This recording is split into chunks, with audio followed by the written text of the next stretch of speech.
2024 সালে 3টি ছবি মুক্তি পেয়েছে শাকিব খানের। 3টি ছবির একটি কোলাজ বানিয়ে পোস্ট করা হয়েছে তার ভেরিফাইড ফেসবুক পেজ থেকে। সবাইকে নতুন বছরের অগ্রিম শুভেচ্ছা ও ভালোবাসা জানিয়ে এই তারকা ফেসবুকে লিখেছেন, আপনাদের হাসি, কান্না, আবেগ, অনুভূতি এবং ভালো লাগার মুহূর্তগুলো আমার এগিয়ে যাওয়ার অনুপ্রেরণা। নতুন বছরে আরও ভালো কাজ নিয়ে আপনাদের সামনে আসার চেষ্টা করব। সিয়াম আহমেদ জঙ্গলি আসছে সেটা নিশ্চিত করে লিখেছেন, জঙ্গলি নিয়ে আসছি, আপনারা সিনেমা হলে আসবেন। আমাদের গোটা টিমের প্রচণ্ড ভালোবাসা ও কষ্টের জঙ্গলি দেখবেন সিনেমা হলে বসে, এটাই আমার কামনা। জঙ্গলি আসছে দারুণ চমক নিয়েই 2025 সালে।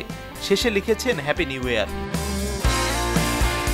নতুন বছরের প্রথম ক্ষণেই একটি নতুন স্থির চিত্র প্রকাশ করে শুভেচ্ছা জানিয়েছেন বিদ্যা সিনহা মিম, যেখানে তাকে উদযাপনের মুডে দেখা গেছে। মমো একটি স্থির চিত্র পোস্ট করে লিখেছেন, নতুন বছরে সবার সুস্থ, সুখী, আনন্দময় ও অর্থপূর্ণ জীবন হোক, সবসময় শুভকামনা রইল। ছেলে শাহিম মাহমুদ রাজ্যকে নিয়ে ঘুরতে বের হয়েছেন, এমন একটি ভিডিও ক্লিপ ফেসবুকে পোস্ট করেছেন চিত্রনায়ক শরীফুল রাজ। ঘোরাঘুরির সেই ভিডিও পোস্ট করে রাজ লিখেছেন, স্বাগত 2025।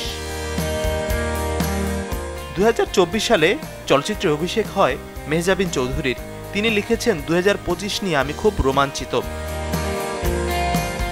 ইন্ডাস্ট্রি আরও বড় হওয়ার প্রত্যাশা জানিয়ে লিখেছেন, বেশি করে বাড়ুক কাজের সুযোগ, সিনেমার সংখ্যা যেন আগের বছরের তুলনায় দ্বিগুণ হয় সে আকাঙ্ক্ষা জানিয়ে তার চাওয়া, সুন্দর সুন্দর গল্প যেন আরও বেশি উঠে আসে পর্দায়।